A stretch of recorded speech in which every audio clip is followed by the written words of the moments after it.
turn to Genesis 41. Last week we took a look at Genesis 37, 39, and 40. We just began this study of the life of Joseph, which is the conclusion of our series on growing in grace.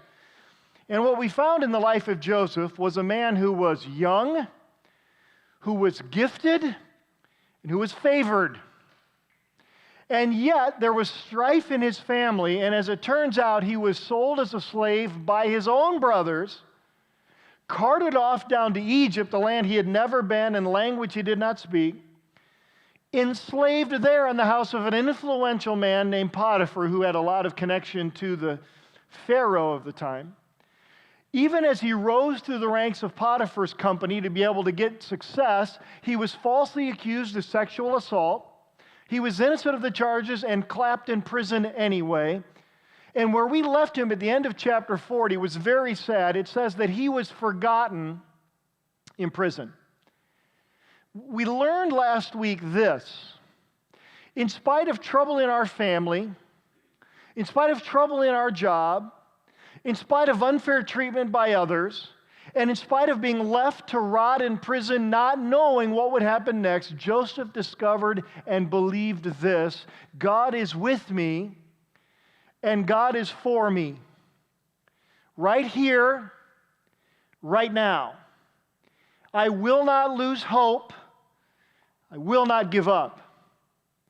If you're going to grow in grace in 2016, that's our theme for the entire year as a congregation, as a staff, as elders, as you individually as members, we want to say, grow in grace this year. It's going to grow out of a lockdown conviction, knowing that God is with me, God is for me, right here, right now, so I will not lose hope, and I will not give up.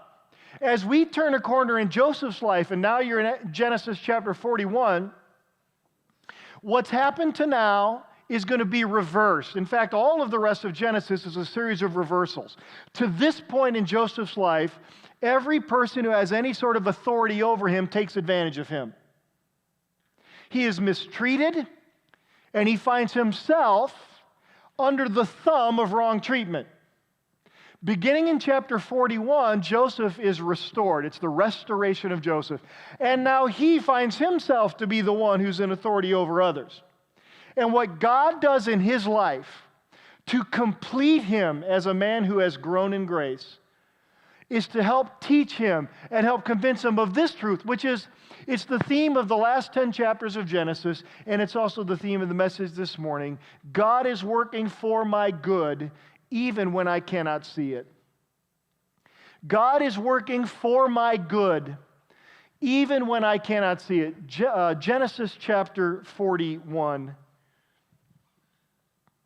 Joseph has been in prison now for we don't know how long, several years. At least 2 of them, he has been forgotten in prison. Remember last week towards the end, I said that there had been 2 other prisoners, political prisoners, who he had kind of befriended. And when one of them was restored to his role, he got back in the favor of Pharaoh. Joseph pleaded with him, when you get restored, will you remember me and get me out of this prison? And 41 ends sadly when it says, but he forgot him. Well, time goes on, at least 2 full years, and Pharaoh is troubled by dreams. Dreams are going to play a significant part in Joseph's biography. The dreams are kind of weirded out. It's like the Pharaoh's by the Nile River, and 7 cows crawl out of the river, and they're sleek, and they're heavy, and they look like they'd be great to eat. And then 7 other cows that are skinny and diseased, they crawl out of the river, and they gobble up the 7 healthy cows. What's that all about, right? He must have had a bad steak before he went to bed or something. And it's followed up by another troubling dream where there are 7 good stalks of corn with great ears of corn on them and wonderful kind of bountiful harvest. And they come out of the Nile River. And then they're followed by 7 skinny and blighted and blasted ears of corn that are just useless. And of course, those 7 blighted ears of corn gobble up the first 7. And he just wakes up in a cold sweat. What was that all about? He gathers his brain trust together. And they say, well, Pharaoh, we have no idea. And at that moment, that that cupbearer says, oh, shoot, that's right, Joseph. Hey, king, I remember this guy in prison, and he told me my dream, and it turned out exactly right. So they go and fetch Joseph out. That's where we pick it up in Genesis 41, verse 14. Pharaoh sent and called for Joseph, and they quickly brought him out of the pit. Hold on a minute. When Joseph's brothers kidnapped him, where'd they throw him? Into what? Into a pit. Isn't it something that he was 17 then, and now he's 30, so 13 years later, isn't it interesting? Nothing's changed in Joseph's life. He's still been in a pit. Even with all it felt like he was accomplishing, he found himself right back in the pit and forgotten. And here comes the call. Joseph, Pharaoh wants to see you. And end of verse 14, and when he had shaved himself and changed his clothes, he came before Pharaoh. And Pharaoh said to Joseph, I've had a dream, and there's no one who can interpret it. And I've heard it said of you that when you hear a dream, you can interpret it. Just picture it for a moment. You have been elevated from the biggest drudgery you've ever had in your life. You're brought in before the owner of the company who says, listen, your reviews have been great. Your resume looks fabulous. And I've been told by everybody I check with, you're perfect for this job. And there's only one question left. Can you do the work? Can you do the job? If you're Joseph getting out of prison, what's your answer to that? Yeah, I'm your guy. But in the pit, God did something in Joseph's life. Look at Joseph's answer. Verse 16, Joseph answered Pharaoh, it is not in me. I'm not the guy that can do that, Pharaoh. But look at the next word out of his mouth and the phrase that follows. God will give Pharaoh a favorable answer. Do you know what most impresses me about that statement? That after 13 years of mistreatment and loneliness and obscurity and delay, Joseph would even mention God. There are so many people that when life gets hard, the first thing they do is cast God overboard, as though they're going to sail life's seas without him better. I don't know what, because the scriptures don't tell us, but the evidence is clear. In that time of loneliness and hurt and mistreatment, God began to go to work in Joseph's heart. And with the greatest opportunity of his life, he didn't put Joseph on display, he put God on display. Verse 17, Pharaoh said to Joseph, in my dream I was standing on the banks of the... And he just tells the story. And Joseph gives him the exact answer that's accurate. And not only this, if you're someone who works for a living or if you're someone who's looking for a job, be smart about what Joseph does next. Joseph not only listed the problems, he said, and here's a suggested solution to the problem. He said, in essence, Pharaoh, 7 years of good, really great harvests are coming. That's the 7 heavy cows. That's the 7 full ears of corn. That's what they represent. But following that, as is often the case, there's going to be 7 years of lean times, famine. And so here's what I think you should do. I think you should take 1/5 of every harvest and start laying it up. So do the math. Over 7 years, 20%, what's 20% times 7? That's 140%, right? Joseph's as if to say to Pharaoh, and Pharaoh, there's a little something for you too. This guy's a Chicago guy, right? So we're going to reap enough, and we're going to raise enough funds and enough grain so that at the end of 7 years we can feed everybody, and we got enough left over. Well, Pharaoh likes that. Look at chapter 41, verse 37. This proposal pleased Pharaoh. Let me get this straight. We're going to feed everybody. I'm going to be popular. I get a 40% kickback. I love this. This is great. And look at, can we find a man, verse 38, Pharaoh said to his servants, can we find a man in whom there's the Spirit of God? It's interesting how Pharaoh picked out something of what God had done in Joseph's life. Pharaoh said to Joseph, since God has shown you all this, there's none so discerning and wise as you are. You shall be over my house. Listen. Yesterday, he's in prison. Nobody knows about him. Even the cupbearer forgot him. And the next day, he hears this. You shall be over my house, and all my people shall order themselves as you command. Only as regards to the throne will I be greater than you. And Pharaoh said to Joseph, see, I have set you over the land of Egypt. Look at verse 42, because he also gives them the accoutrements that go with power. Pharaoh took his signet ring from his hand and put it on Joseph's hand. You know what that is? That's the credit card. When the bill comes across the desk, if it has Pharaoh's signet symbol on it, you can pay it.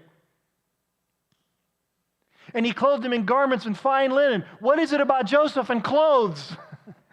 He's got the coat of many colors. He's got the tunic that gets taken away from him by Potiphar's wife. And here, some kind of a uniform that's a symbol of his authority and power and wealth. At the end of verse 42, he put a gold chain on his neck. And I love verse 43. He got the biggest, gaudiest, shiniest Cadillac they sold in that entire. He made him ride in his second chariot. Okay, he got the second biggest Cadillac because Pharaoh had the biggest one. And they called out before him, bow the knee. This is my guy. Honor him.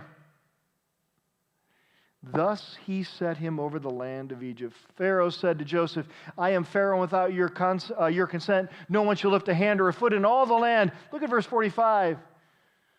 It's not just that company life is great for him. Career is thriving, but family life gets pretty good too. And Pharaoh called Joseph's name Zaphanath-Paneah. Well, that wasn't so good, but he gave him in marriage to Asenath, the daughter of Potiphar, a priest of On. What's that mean? That means he married into royalty. He'll move in the highest social circles in the capital now. Look at the end of verse 45. So Joseph went out over the land of Egypt. He did his job, and he was the guy in Egypt. Look down to verse 50, because family life got good for him too. He's settling in. He's settling to how life ought to be before the year of famine came. So that means he was 30 at the time of his elevation. Before the famine came, so there were 7 good years, so he's 37. Before the year of famine came, 2 sons were born to Joseph. Asenath, the daughter of Potiphar, a priest of On, bore them to him. Joseph called the name of the firstborn Manasseh, for, he said, God has made me forget all my hardships in all my father's house. Think Joseph wasn't still dealing with things back at home? I'm going to name my firstborn son Forget. Forgetful. Thank you, Dad, very much. What was your name again? I forget. Yeah, I forgot. What? Yes? It's like who's on first, that kind of thing. And I want to tell you something. God's not going to let him forget. That's not how God works. After the restoration is going to come the reconciliation with his family. And then he has a second son, verse 52. The name of the second he called Ephraim, for God has made me fruitful in the land of my affliction. I don't know what's worse, be called forgetful or fruitful. And so, like, those are the boys. And if you're Joseph, life's about as good as it's ever going to get for you. And one day, in the midst of all of that success, God turns it all upside down. Before we get there, let me make some notes about what God was doing in Joseph's life until now. In other words, what did God use to bring him to a place of restoration? It's this. God used obscurity and delay to restore Joseph. Isn't that something? What God used in his life, this man who would grow in grace, be one of the great Old Testament saints, God used in his life obscurity and delay to do his work. Do you know what obscurity is? It's that sense that life somewhere is going on without me. Obscurity is that no one knows how good I am. No one knows or cares what I can accomplish. No one sees the progress I've made till now. By the way, let me just be honest with you. You're right. They don't care. Potiphar's family went on just fine with Joseph in prison. Jacob's family, until now, is thriving fine with the youngest son or the second youngest son gone. Obscurity is a horrible feeling. Life's happening out there, and I have this.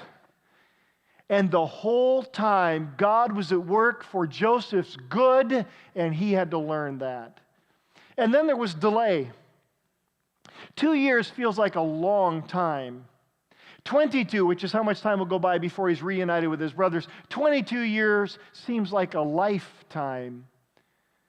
And for God, he said, I'll let those years go by because I'm doing something in your life through delay. I'm doing something in your life through obscurity that is going to have a payoff down the road. God used obscurity and delay to restore Joseph. Let me recite for us a list of names, all of whom God has used delay, or with whom God has used delay and obscurity to grow them. See if you recognize any of these names.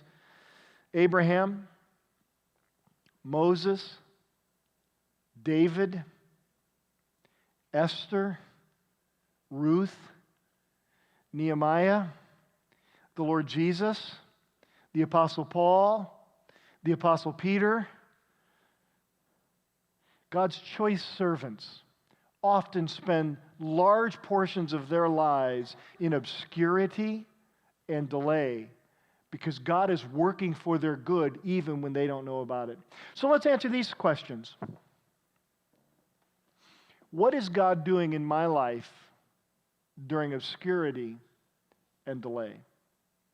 What might I expect God would do while I'm seeing life pass me by? Or I'm not achieving the goals I know I can achieve. So let me give you 4 to think about. First of all, God teaches us that life is not all about me. By the way, as I get older, that's a relief, not a burden. Joseph was good. He was young. He was skilled. He was favored. God had to set him aside for a little while to teach him, you know what, Joseph, life is not all about you. Life is about what God is doing in the lives of many millions and millions of people. And often it takes obscurity and delay for us to recognize, you know what? I want to get on God's plan. I'm not asking God to get on my plan. Second, God teaches us that faithfulness is always appropriate. Joseph is a slave. He's working for an unfair organization. And all he does is his best every day. And then he's falsely accused of assault. And they clap him in prison. And all he does is his best every day. Do we? When life is not fair, when the resources aren't there, when things aren't lined up the way we want, when the plans don't turn out, God will often use obscurity and delay to teach us, you know what? Faithfulness is always appropriate. What nobody knows you do in the dark, one day God will bring to fruition, and there will be a payoff. Third, it grows directly out of the second one. Today's choices bring tomorrow's opportunities. Today's choices bring tomorrow's opportunities. How did Joseph know with virtually no advance notice? It's like, hey, come on, shave, Pharaoh wants to see you. How did he know, not only to interpret the dream, he gave that credit to God, but how did he know to present a plan that was a brilliant plan for making sure people had enough to eat for the next 14 years? How did he do that? Because for years in captivity, his choice had been, I'll do the best I can where I'm at now.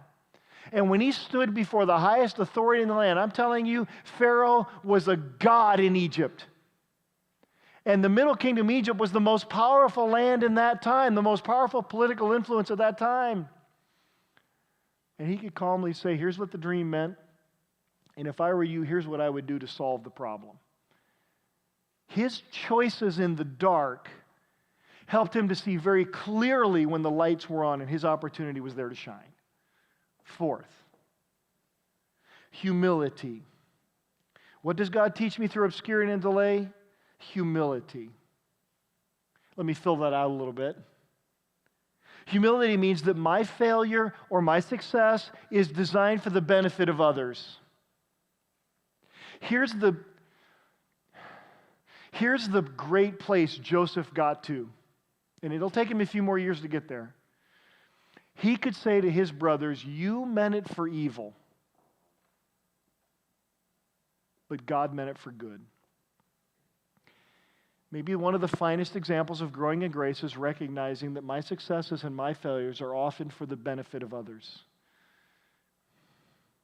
And Joseph could get to that place in time. So after obscurity and delay, Joseph will save his family from certain ruin and starvation.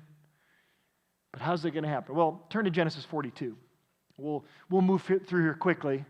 We're going to cover a lot of ground in a short time, so let me give you sort of the summary of this. And the famine begins to come on the land, and Joseph has been prepared for it, so he becomes the source of the grain. And sure enough, it reaches all the way to Canaan, and Jacob, Joseph's father, and the brothers, the 11 brothers that are left, begin to feel the need of want.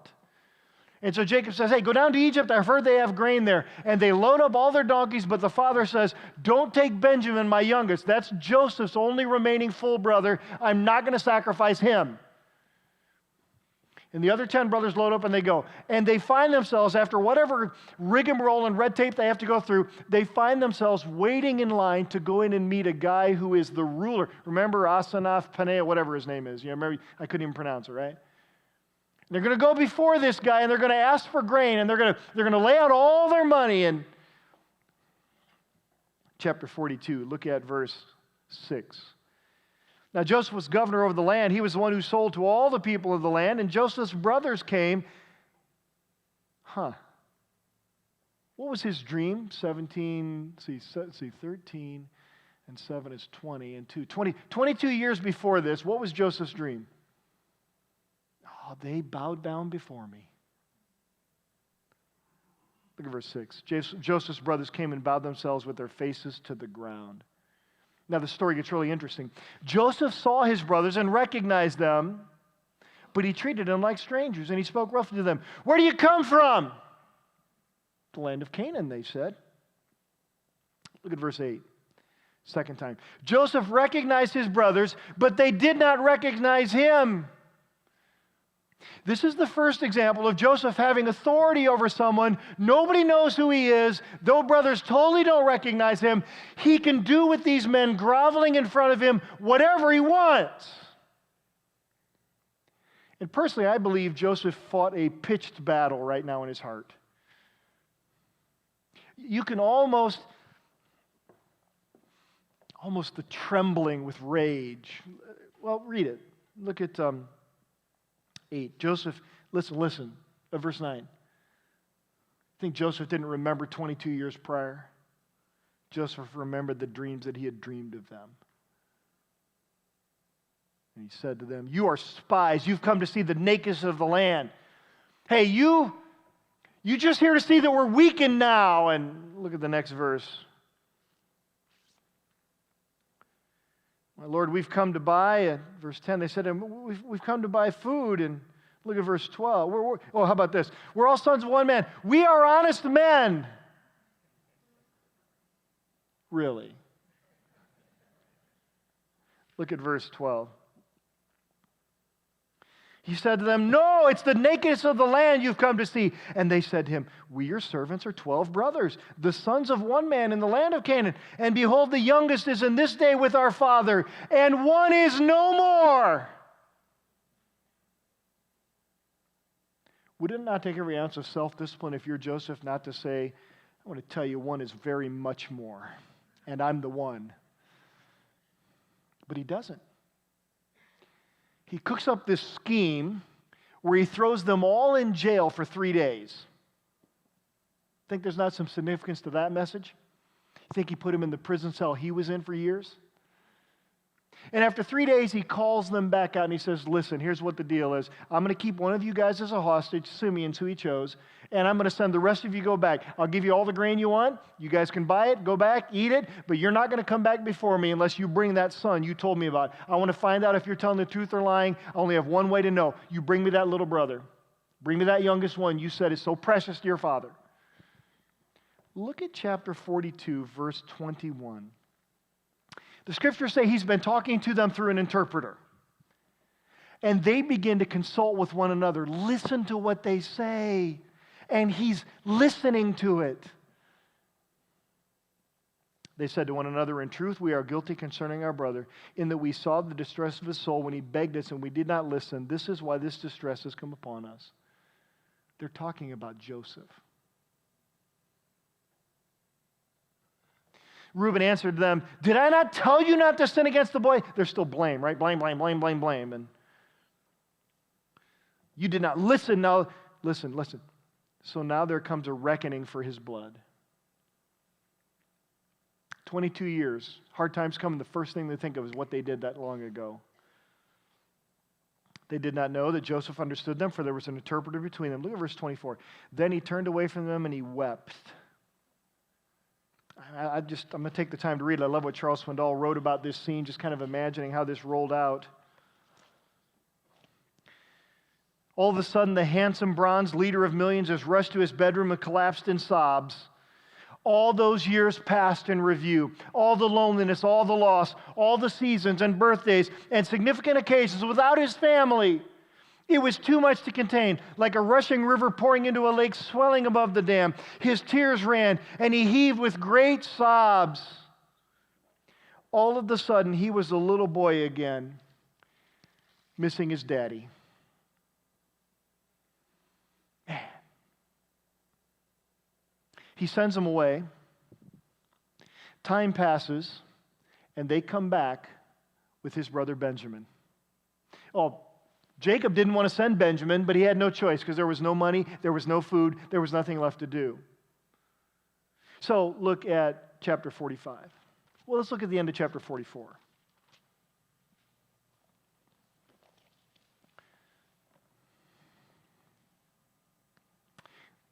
They've eaten together, including Joseph.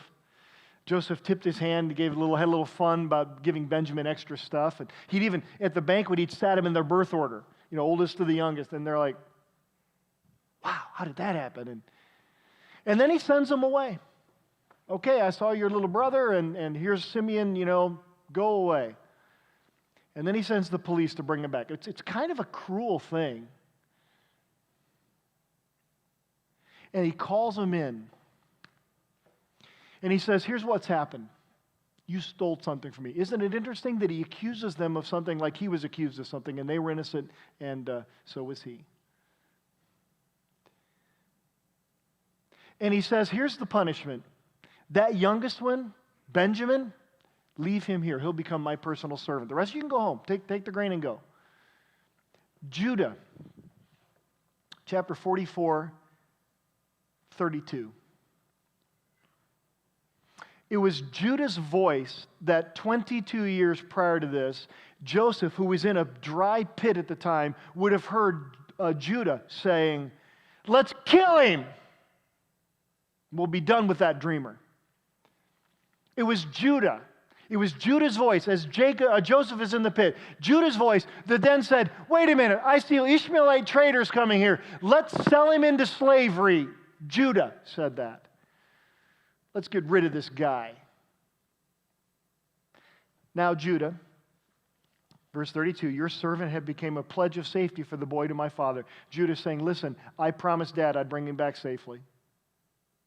This young man's my responsibility. Listen, I'm going to protect him. Is that a change of tune? If I do not bring him back to them, I shall bear the blame before my father all my life. Now listen to verse 30. Look at verse 33. Therefore, let your servant remain instead of the boy as servant to my Lord. Let the boy go back with his brothers. I offer myself as a slave. Let my brother go. Think God hadn't done a work in those brothers' lives? From selling out your brother Joseph to being willing to give your life for Joseph's brother Benjamin. Look at chapter 45, verse 1. Joseph could not control himself before all those who stood by him. He cried, make everyone go out from me. So no one stayed with Joseph when he made himself known to his brothers. And he wept aloud. So the Egyptians heard it, and the household of Pharaoh heard it. So picture the scene. In a language you don't understand, you're groveling here. This guy has your life right in your hands. You're groveling here, and he says something in a foreign language, and all the guards jump and they just leave. You're like, this cannot be good. And then he bursts out sobbing and crying, and now you're saying, this guy is crazy. He's certifiable. And then out of nowhere, probably the last thing you would ever expect him to do, he says this. Verse 3, Joseph said to his brothers, I am Joseph. And they probably thought, nice to meet you. We are the 11 brothers. They're not getting it. The scriptures. And then he says this, is my father still alive? And they might have been thinking, I don't know. Is your father still alive? We just want to get out of here. They're not getting it. In fact, look at the end of verse 3. His brothers could not answer, and they were dismayed at his presence. What's going on? What's going on?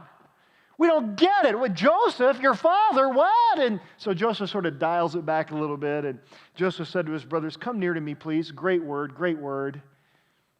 Come near to me is a word used throughout the Old Testament. It speaks often of intimacy. It's often, come near to me so I can give you a kiss. You know what it speaks of? It speaks of reconciliation.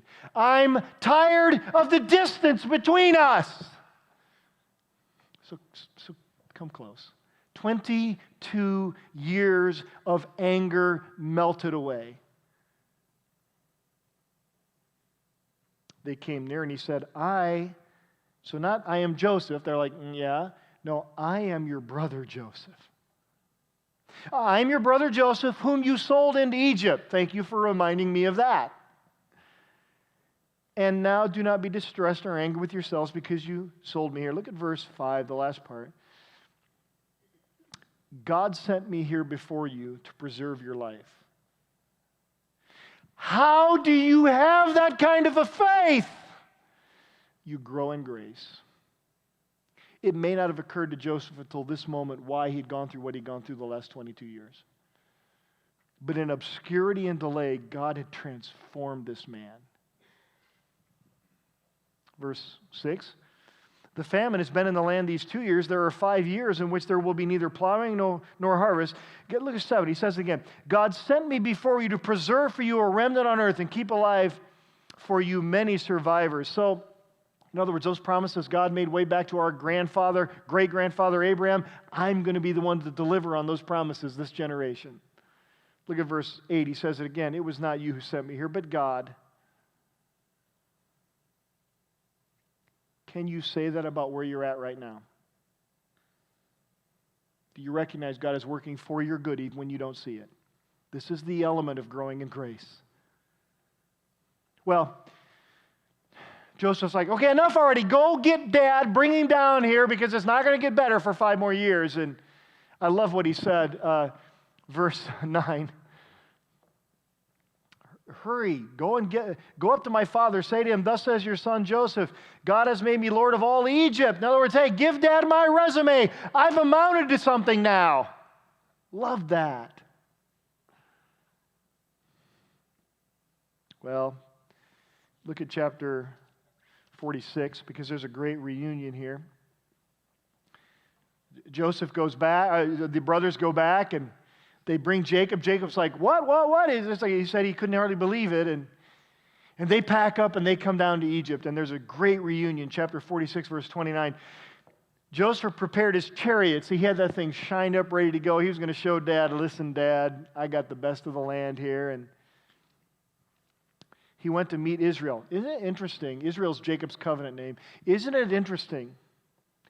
Only after Jacob began to see how God had worked to keep his promises does he use, after Joseph had seen how God had worked to keep his promises, only then is the covenant name of God's promise used. Israel, I'm going to make a great nation out of you. And now I begin to see how that's all working out. And he presented himself and he fell on his neck and wept on his neck a good while. I take that to mean it was very good to weep on his neck, and he did that for a while. And look at what the father says. Israel said to Joseph, now let me die since I've seen your face and know that you are still alive. It's like, I don't need anything else in life. This is the best day. So now we have restoration, we have reconciliation. Now, chapter 50. Let's wrap it up. Chapter 47, Jacob dies. There's a tremendous funeral in honor of this man who'd been so faithful to God for so many years. And chapter 50 is that awkward time after a funeral when all the families gathered together again and you begin to think, what's it going to be like now that mom and dad are gone? Clearly for the brothers, Joseph is calling the shots. What's he going to do? How's he going to treat us now? They cook up this plan, verse 15. Joseph's brothers saw their father was dead. They said, it may be that Joseph will hate us and pay us back for all the evil that we did to him. It's amazing you could be this old and not get grace. So they sent a message to Joseph saying, your father gave this command before he died. Hey, tell Joseph this is what Dad said. Really? Really? Really? It's like a 9-year-old, right? And it's so significant. The words that should have come out of 10 brothers' mouths, they place on the mouth of their father who's dead. Please forgive the transgression of your brothers. Why didn't they ask for that? They're the one that did him wrong. Still, they're blaming. They did evil to you. And now forgive the transgression of your servants, the God of your father. Joseph wept when they spoke to him. I think in this case, it's like, guys, after all these years, you don't get it? You don't understand? You don't see what God is doing in His grace? Look at what he says. Verse 18, his brothers came and fell down before him. That's the third time that's said. And said, behold, we are your servants. All they could aim for was, make us your slaves, Joseph. He's like, I want brothers. I don't want slaves. Joseph said to them, do not fear, for am I in the place of God? It's a great question. It's both comforting and a warning. I'm not in the place of God to dispense ultimate justice, but God will. As for you, you meant evil against me. You don't cover up when someone's hurt you, but you can see through it to what God does out of that. God meant it for good, to bring it about that many people should be kept alive as you are today. See, guys, that you're here, you don't understand? That's what God intended all along. Verse 21, he says again, do not fear, I will provide for you and your little ones. And people who don't get grace don't understand why Joseph would do that. They just don't get it. Thus he comforted them, and he spoke kindly to them. Let me read to you quickly here something again Charles Swindoll wrote. And it's a contrast between the 10 brothers and Joseph. Attitude is so crucial in the life of a Christian. We can go through the Sunday motions, we can carry out the religious exercises, we can pack a Bible under our arms and sing songs from memory, and we can still hold grudges against people who have wronged us. In our own way, and it may even be with a little religious manipulation, we'll get back at them. Love this turn of phrase. But that is not God's way. That's true. Here, God shows us the right way. He gives us the example of Joseph, great man that he was, being supportive, merciful, gracious, and selfless, even generous with those who had done him wrong. Let me give you the last truth I think grows out of the life of Joseph. He used obscurity and delay to restore Joseph, and God used prosperity and need to complete Joseph. He took the 10 brothers and brought them from prosperity and turned it upside down and made them in need. And he took Joseph, who was in great need, and he turned it upside down and made him prosperous. And in those material things, God began to work towards reconciliation. He completed Joseph. so that Joseph knew how to trust God whether he had much or little. As we wrap up this entire series on growing in grace, I want to leave us with 4 questions to ask, sort of maybe self-evaluation. Question: am I growing in grace? Here are 4 clarifying questions. Do I know God personally? I've been saying since January 10th when this series started, growing in grace begins with an acknowledgement that it is in Jesus Christ I have a relationship with God. When I say personally, I mean, is my faith not in Catholic, Lutheran, Methodist, Presbyterian, Baptist? Did I forget anybody? No church has a corner on God. On Judgment Day, it's not our church membership that's at question. Do I recognize that in the person of Jesus Christ, God sought me when I was going astray? And if I will simply trust in Jesus Christ, I find a personal relationship with God. It is impossible to grow in grace if we're not related to God by grace. Start there. Second, do I know God is for me? In spite of the circumstances or how I feel emotionally at any given time, do I recognize that because of my personal relationship through faith in Christ, God is for me? Third question. Do I trust God enough to persevere?